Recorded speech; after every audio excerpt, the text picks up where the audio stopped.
So welcome to the podcast, Jennifer. Thank you so much for having me. It's a pleasure to be here. It's great to have you on. So I'd love for you to share your 7-year fertility journey with the listeners and how that inspired you to do the work that you're doing today. Yeah, for sure. It's like share my 7-year fertility story. It's like this epic. Okay, how long have you got? But that's what makes um, it so inspiring. Absolutely. I'll start at the very beginning. So I was 33 at the time, and my husband and I had just gotten married. And like a lot of couples on our honeymoon, we were like, yes, let's do this. And at that stage, I'd been on the pill for 16 years. So I had no idea whether it was, what was happening. I had no idea about, didn't really know a whole lot about my body, if I'm being completely honest. And so, but I just figured it would happen. So that on our honeymoon, there we are, trying to make a baby, and we tried for 6 months with zero luck. And of course, I Googled, I researched, I learned a lot about my body in that period of time, but I just couldn't figure it out. So we went and saw our doctor, and he referred us to a fertility specialist. And of course, she did a whole raft of tests, and it came back that my husband's sperm was not so great, just a low motility. And so she suggested, given my age, as I said, I was 33 at the time, that we just move straight to IVF. And I never questioned it. I was one of those people that I have a problem and this is a solution. So we moved forward with IVF, and halfway through my cycle, she found that I just wasn't developing a lining on my uterus for some reason. And so we ended up finishing out the cycle. We got some frozen embryos, but of course we didn't do a transfer because there was nothing to be able to transfer it into. So we So how spent thin the was your next, uterine lining? Was it a it thin was it problem? was basically, yeah, it was basically non-existent. So there was just nothing to be able to implant the embryo into. So yeah, for the next probably year and a half, we continued with our fertility specialist. She tried a few things, they didn't work. We did exploratory surgeries, and then we kind of went rogue. We tried all different things, from homeopaths to different diets to acupuncture to the fertility teas, all of the extra stuff that you read. A friend of a friend did this, and it worked for them. So yeah, we floated for a little while, and then we found another fertility specialist, and he kind of said to me, look, yep, we're going to throw absolutely everything at it. And so they did. And high doses of hormones, Viagra pessaries, another exploratory surgery, and they just couldn't figure it out. And in the end, he sat up my husband and I down and said, look, the only option for you is surrogacy. So that was devastating for someone who, I had this picture in my head since I was a little girl of how it was going to turn out. And I was craving pregnancy by that stage. Every single month for almost a year and a half, I'd been taking that pregnancy test, and I just was craving the positive, and that feeling of carrying a baby inside of you. I had that really defined picture in my head. So this was probably the first time where I was like, this isn't going to turn out exactly how I had pictured in my head. So that was tough, but we were lucky enough that my sister-in-law, my husband's sister, put her hand up, and she loved being pregnant. She'd had 2 boys previously, and, that's amazing. and she didn't have a problem falling pregnant. Yeah, it was absolutely amazing. And do you know what's really weird? I knew it was big. I knew what she was doing was absolutely amazing, but it's not until years later that I was able to connect the dots and go, wow, that was really incredible what you put your body through for us. And so we went full steam ahead with our surrogacy. And of course, you think that, just like going into IVF, you think that it's just going to be smooth sailing. We had embryos in the freezer. We now had a healthy body, a healthy uterus that had no problems having babies in the past. So we just kept pushing ahead. And it actually took us 2 years. So we dragged not only ourselves, but also now my sister-in-law and her family through the emotional ups and downs that come with IVF. So we did 9 rounds. We fell pregnant, which was absolutely amazing, only for her to suffer a miscarriage Oh my 9 weeks God. later. Yeah, which was absolutely devastating. I mean, it was our first experience with miscarriage. It was her first experience with Yeah. miscarriage. And not only were we going through it, but I couldn't support her. It wasn't my body, and the guilt that came with, we had done this to her. She was Mm, now a part of a group that no woman wants to be a part of. And I couldn't support her in the way that she needed to be supported either, because I was crumbling by that stage. right. We had run so hard, and I hadn't taken care of myself, my mind, my body, any of that, that I was running on empty, absolute empty. But we picked ourselves up, and that had given us a glimmer of hope, I guess. So we kept on going. She was absolutely amazing, and then she fell pregnant again eventually. And so 5 years from the beginning of our journey, we were handed a little boy in our arms. So Luca is now Oh, almost how nice. 6. Oh, And wow. that was just the most amazing and surreal experience, It's you know. beautiful that it can stay within the family. And the relationship that they have, when I see them, it is just so Oh, it's beautiful so just to amazing. see them together. Yes, and Luca now knows about his story as Mhm. well. So he knows that he was in his Auntie Renee's tummy, Uh-huh. and just the process of telling him was just so amazing as Yeah. well. So it's a beautiful little story, but that's it, you know, it doesn't end there.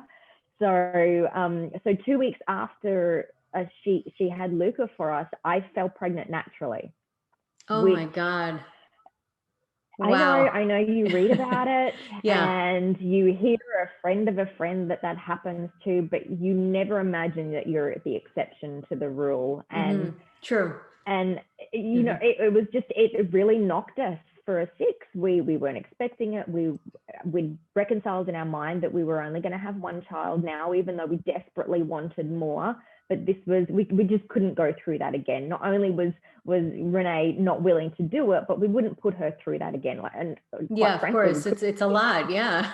Yeah, we Mhm. couldn't afford emotionally or physically to do that again. So we were quite prepared. And here we were faced with, okay, well, we're back on the roller coaster again. And it didn't last too long. 9 weeks later, I had a miscarriage, which Oh my God, I'm I sorry.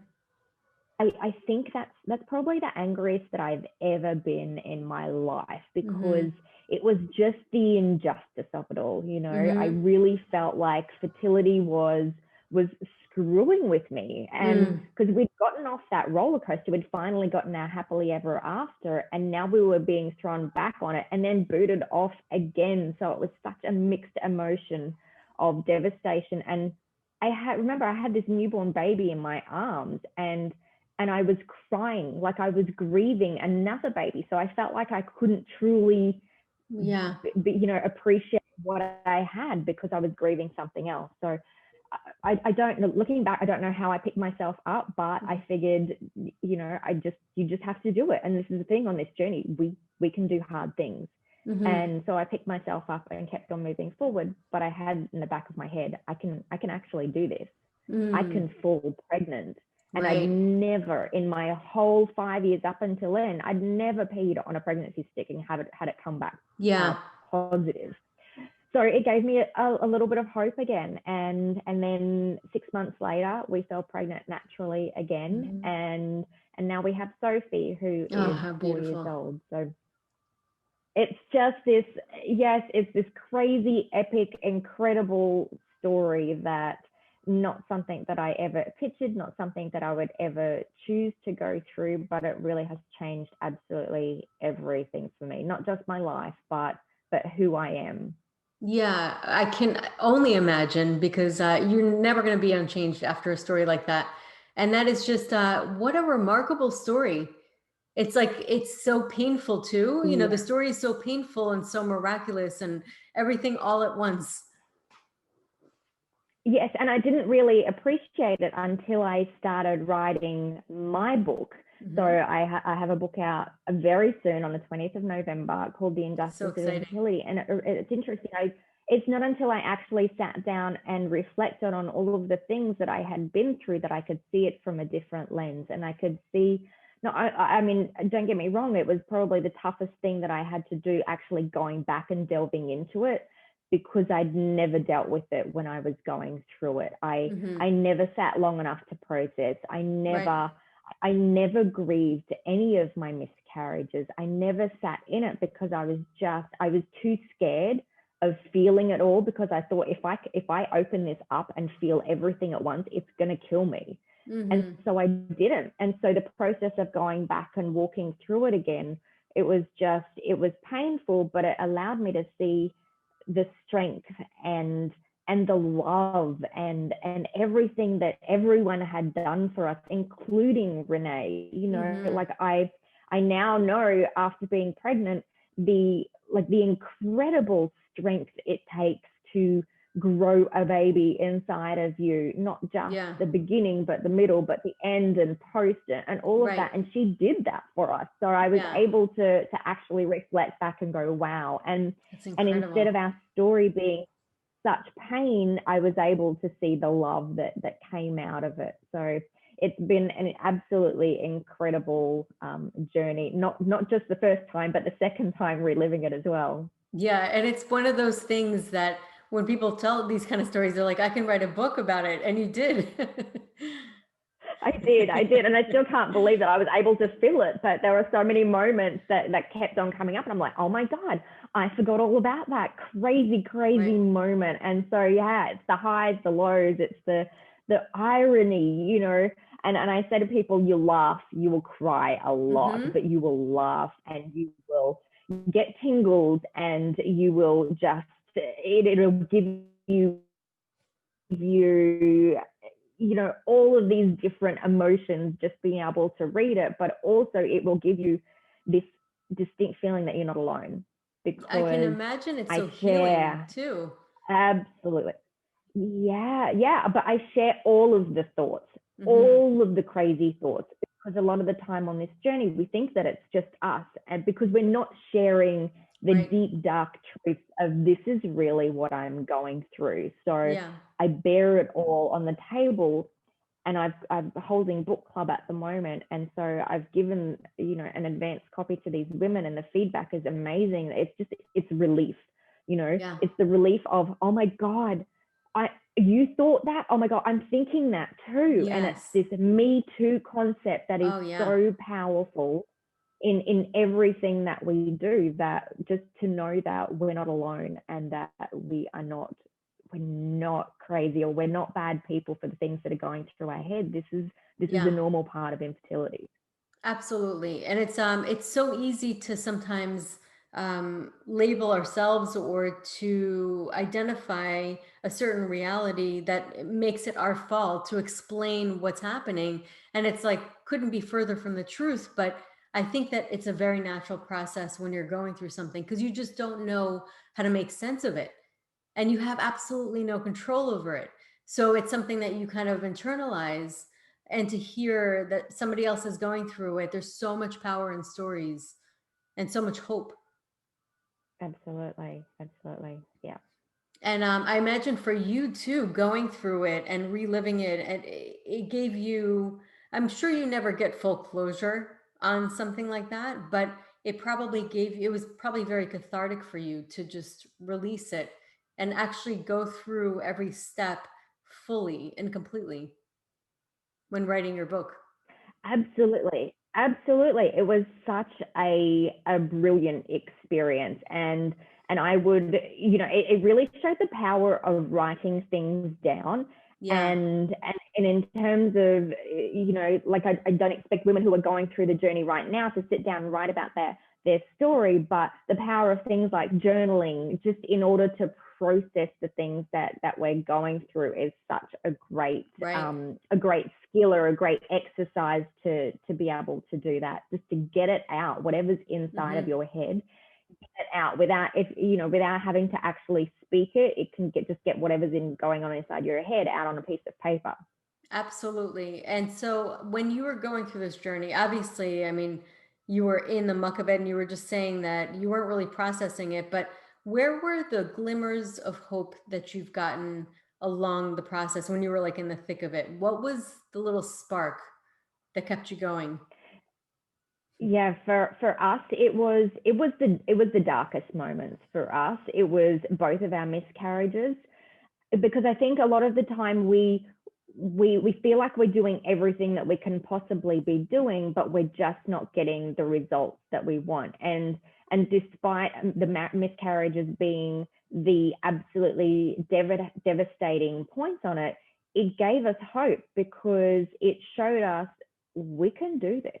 Hmm. And not only can we do something really hard, so Hmm. you suffer this miscarriage, and then all of a sudden you come out of it, and you're like, well, I'm still standing, Right. and I'm still going, Because you still feel like moving. it's the end of your life when you're going through it, like, or just the thought of it.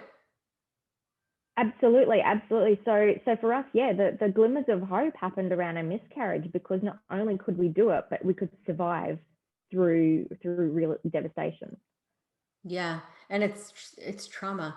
I mean, they say that it's PTSD, and it actually causes PTSD in people. And I've heard even people going through it, and then afterwards, if their child gets a fever or something, they get very tense because it brings back the memories of that loss. And it's something that really it takes. It's a whole journey. It never ends. I mean, it takes ways to cope. Really, it's about learning ways to cope and not trying to eliminate it, but just learning ways to get through it. Yes, absolutely. And I love that you said that it just doesn't magically disappear. And that's so true. I thought that once my family was complete, then it would all disappear, that it would all just release. But it wasn't actually until I started writing the book that I realized that I wasn't, for lack of a better word, over it. You just Mm-hmm. don't get over it, because as you said, it is trauma. And a lot of the process for me being able to actually release it was reflecting back on it and seeing it from a whole different perspective, and that it doesn't matter. A lot of the stuff that we worry about, it doesn't matter. It is what you get out of it at the end, and you know who you are at the end and what you've learned, and this journey really is building up resilience, and we can use it as a way to develop the skills that we need just in life, because at the end of the day, life is full of pain and twists Mm-hmm. and turns, and the journey that I went on, I feel, has equipped me for absolutely everything, Yeah. including, a pandemic, coronavirus, all of these different things that kind Right. of pop up now, and you're like, okay, right, I Yeah. can deal with this because I Right. know that I can do hard things. Yeah. Wow. So that's just such a remarkable thought. I know I can do hard things. I love that. I'm actually going to write it. um, I love it. It's one of my favorite sayings. it's great. Um, so I wanted to talk to you about what do you wish when you were in the journey? What do you wish you had? What kind of tools do you wish you had? What kind of knowledge do you wish somebody would have helped you with going through it that you know now? I wish I would have stopped and started to take care of myself and started to slow down. And I'm 44. I'm only just learning that it is okay to slow down Mhm. now. Yeah. And we get in this, and this is based on my personality. I'm a type A personality. I was raised by a single mom of 3 children. She never sat down. She was always productive. She was always doing things for us. She was always running around. And so that's what I grew up with. And as I said, I'm your typical type A personality. So I combine that with my personality, and I'm driven, completely driven in my career, in where I want to be, absolutely everything. And so I approached my fertility journey in exactly the same way, Hmm. because that's all I knew. And Right. so I just kept on pushing and pushing, and not stopping. And I say to a lot of my clients, it is like the actual act of stopping is actually doing something. So we think that it is, and I have in the back of my head when I'm Right. sitting That's down, such a like, good point. The actual like you're not just it's I say that with meditation. You're doing so much you don't realize. Absolutely. Yeah, But we panic when we're not in a cycle. Like if we're going yeah, through IVF and our cycle's been delayed, we panic because we feel like we're not doing anything because we're not actually giving ourselves injections. But right. the act of creating some space, and Mm-hmm. people ask me all the time, what did you do differently in order to fall pregnant naturally all of a Mm-hmm. sudden? I created space for the Mm-hmm. first time in my life.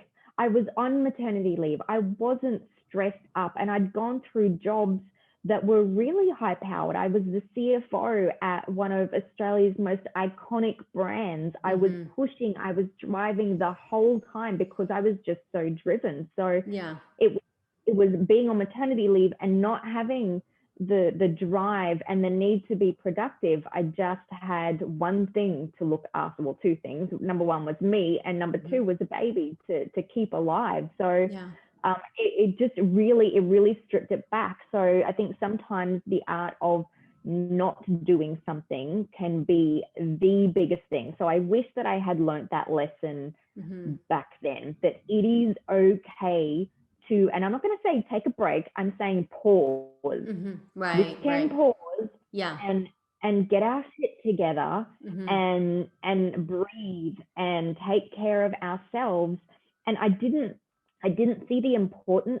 So I'm giving you two things here. I didn't Yeah. see the importance of my body in this whole process. I just figured I was going down the path of modern medicine and they would take care of everything for me. And I didn't So there realize wasn't, that yeah, that. Mhm. what I give them is so important as well. You know, Right. what we're asking of our bodies is so incredible. And so if I had just taken care of myself, you know, and not just the supplements, not just the going through the day to day of the acupuncture and the appointments and the things that we wish that we were doing, but actually taking care of my body and my mind, because for Mm-hmm. me the mind was, that was the hardest part for me. It was Mm-hmm. 20%. You know, you give me an injection, I'll just do it. I Yeah. had a fear. I had a fear of needles in the beginning, but you just, as I said, you can do hard things. Mm-hmm. But the mindset, oh my goodness, like that is a complete challenge, because you are reversing things that have been going on in your mind that you don't even Mm-hmm. realize are there. Things that have been Yeah. going around for decades. It's true. When you're dealing with your reality, and then when you start to question your reality, that is extremely challenging. Yeah. It's a whole other, because we were comfortable with our world. And I actually I had the pleasure of interviewing Kate Northrup, who wrote Do Less, and she talks a lot about what you're saying. She talks about the male dominant world, that the corporations and workplace right now is very much on the 24-hour cycle, whereas women are cyclical, monthly, and they work on a different type of cycle. But we're all kind of funneled into this male and female, like we're all funneled into a male cycle and male psyche, about go, go, go, do, do, do. Think about what the sperm does. It's very yang energy. We talk about yin and yang in Chinese medicine. I see it from, just what we studied. And women are more yin, and they also, the egg is yin. It doesn't do much. It's receptive. It's in a state of receiving. And our bodies are metaphors. And when we get tense and want to do, think about the tenseness that our cells start to emanate from our own energy. And cells do, I mean, your body really does respond to your mental state. Absolutely. Like things tighten. I've even seen when people are tense, that when I put the needle in with acupuncture, their skin isn't receiving it. It tightens. I hmm almost have to resist that tightness. It's crazy, but your body will tighten up everywhere. Oh, absolutely. And I was such a control freak and full of stress and all of those different things. And I just didn't realize the impact that it was really having on my body. Absolutely. And I'm very much in the masculine. You Mhm. can talk about masculine and feminine energy as well. And I was pretty much all masculine. There was no feminine energy or any kind of give or flow or receiving happening. It was just I've got to control this. I've got to Mhm. push forward, and so I'm gonna just do it myself. Because that's what works in the world. And that's what worked to help Mm-hmm. you, make money. And this is really kind of the role. And to be honest with you, that's actually what ends up, getting us the promotions. And we're trained to do that, to ignore our needs and to kind of go and go go go. And so when you work with women, because I know the worst thing that you can ever say if somebody's going through anything is relax. That's like it's insulting, I think, to anybody. Because I've people were like relax even to me, and I'm like, what do you mean relax? It gets you more angry. And Yeah. so it is a really tough thing. You're going through what you're going through, and obviously it's traumatic. So your story, I think, is so powerful because you've actually walked through it. You went through it. You like really journeyed through this whole process. So when you're working with people in the thick of it, how do you start? How do you start when you're working with your clients to get them to approach it or to consider a different way? Yeah, I guess the first step in anything is awareness. If Hmm. you, a lot of the time you just don't know what's happening. You don't know what's going on inside of your head. You don't know what's going on inside of your body. So it's Right. really awareness, and then teaching them. And it's so interesting, the relax thing. And the annoying part of it is it's 100% true. Hmm. Yes, if we all relaxed a little bit, but you can't just say relax and then expect that to happen. Right.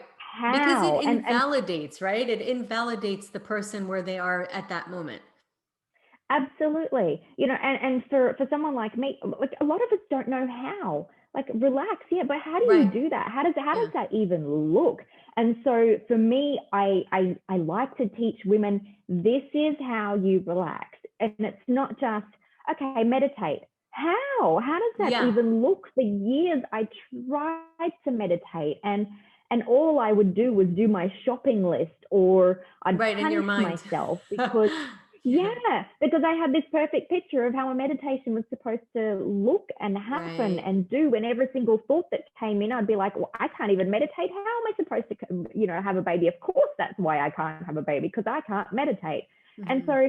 so it's a matter of teaching women like me with the type A personality that don't know how to meditate. Okay, this is where you start. And this is, let's not aim for perfection. Let's not aim for that picture that you have in your head. Let's aim to just start. And so it's explaining to them, how do you actually do that? Journaling. I'll go and journal. Well, how do Hmm. you do that? Because Yeah. we're not taught these things in school. So we Google it, and everyone says, you know, go for a walk and do this and do that and do that. But how do you create that time in your day? Like, yeah, go Yeah. for a walk, but how do you do that if you don't have time? How do you make time? And so it's Hmm. all about really breaking things down on a level so that women like me, who are completely driven, can reconcile how to actually do that and get started. So I think that's the most important, not only just being aware, but then teaching how does that Hmm. look, and how do we actually do that? Because it is completely foreign, because we're so used to just pushing and driving and striving in the world that Hmm. sometimes we just need it broken down for us. It's true. And it really does come down to the steps so that you can know, and sometimes I think the steps also just give you that permission. When you get it from somebody else, it's a little easier than to do it for yourself. Absolutely. And it's the same with setting goals. I always say to women, one of the biggest lessons that I learned in my journey, and I share all of them in my book. One of the biggest ones is that your only goal cannot be to have a baby. Hmm. That is the Right. ultimate, what you wish at the end. But let's break it down. Okay, let's make a goal. I want to feel good. Okay, Hmm. let's break that down. What makes you feel good? And Right. let's break down even further. And another goal can be, and all of these goals actually feed into your ultimate, this is what I wish for.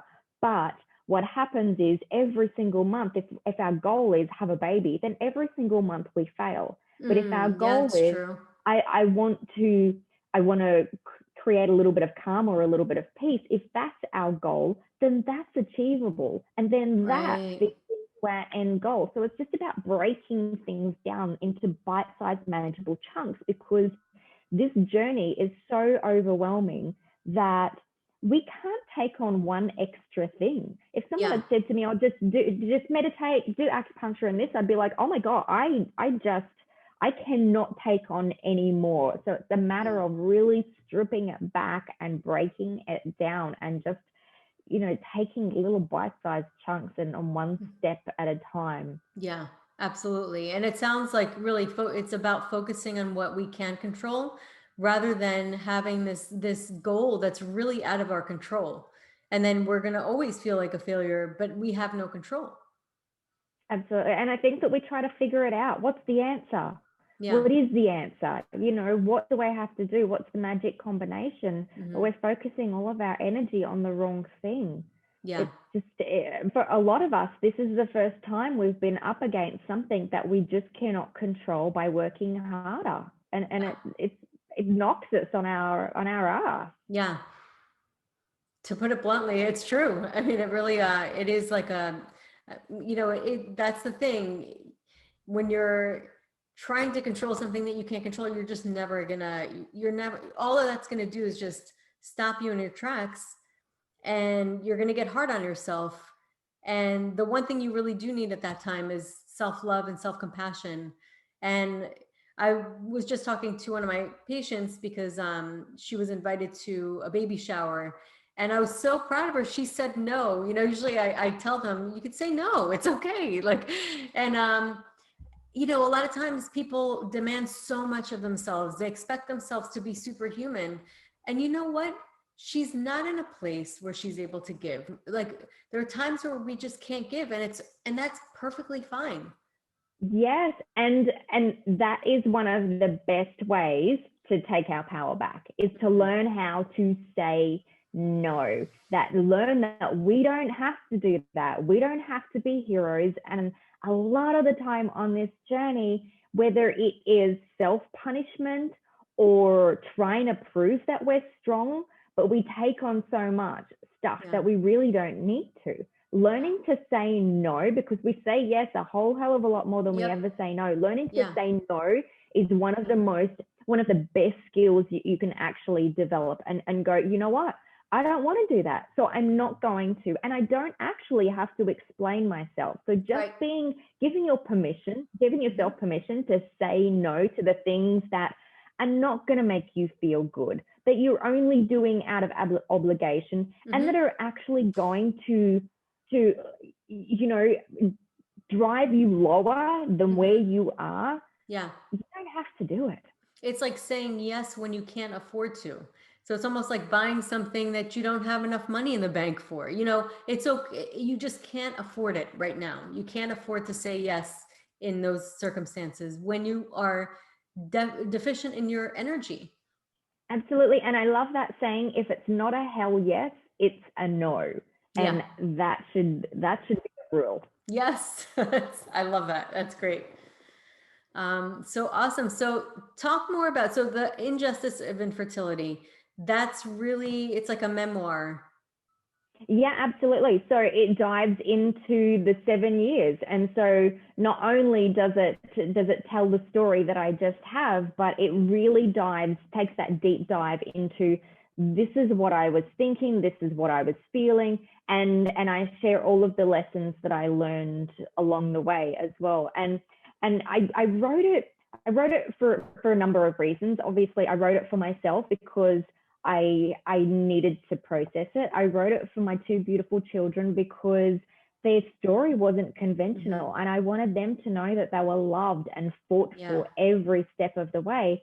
But the main reason I wrote it was because every time I would tell my story to other women who were going through it, there was this noticeable relief Hmm. of, you too. Oh my goodness. And it was such an incredible story of not just the pain, and I'm completely raw and honest about the pain, but it's also about the hope as well, and the fact that we can do those hard things, and that there is a reward at the end sometimes as well, because a lot of the time we just want to know that this is all not for nothing. So Yeah. it really takes that deep dive in, and I'm a little nervous. Those moments where you stand, the dreams that you have when you're like, you wake up and you're completely naked and everyone around you is just kind of looking at you. That's what I feel. That's what I feel like a little at the moment, because people who aren't going on the journey, they won't understand. They'll look at me and go, she's crazy. Like, why on earth were you thinking that? Because it's not rational. But I go back there and I speak about it. Whereas women who are on this journey will completely understand, and they will be nodding and going, oh my goodness. And I had one of the ladies read it, and she's like, I'm going to buy my husband a copy because he needs to know what is happening, because we have such a hard time articulating to everyone else what's going on around us. And we know what we're going through is epic, but we can't explain it to people because we can't take that deep dive because we're already in it. So it's also something that you can give to other people to go, this is the shit that's going on inside of me right now. So it's just, it's something that I'm very proud of. Clearly, I'm very connected with it. I know it's going to resonate with a lot of women out there. Yeah, because it takes a lot of courage to share your story and to deep dive when you're sharing your story, and to really like talk about, I mean, you're exposing your innermost, deepest feelings. And what's amazing is, obviously it took a lot of risk to do that, because it's something that's so vulnerable. But at the same time, that risk is, you took that risk so that you could help so many people. And I think that that's really remarkable. Yeah, and to be honest, I didn't know what the reaction would be. But the reaction has been absolutely incredible. So I'm absolutely thrilled that it's helping other women out there. So when is that gonna be out? Because it's not out yet, but it may be out by the time this airs. Yes, so officially released on the 20th of November. So not very far. It'll be already before this is released. So that's great. So if you guys are listening, it's out. So and I'll have a link on my episode notes. And then for people who want to work with you, how can people find you? Yeah, I'm on Instagram. That is where I hang out. I love it over there. Ms. MS, so Miss Jennifer Robertson, and also my website as well. So my website is www.jenniferrobertson.co, not .com, .co. Awesome. And I'll have all of this information in the episode notes. So Jennifer, thank you so much for coming on and sharing your inspirational, hopeful story. I'm sure so many people are going to be really moved by it. And thank you for coming on. Thank you so much for having me. It's been an absolute pleasure.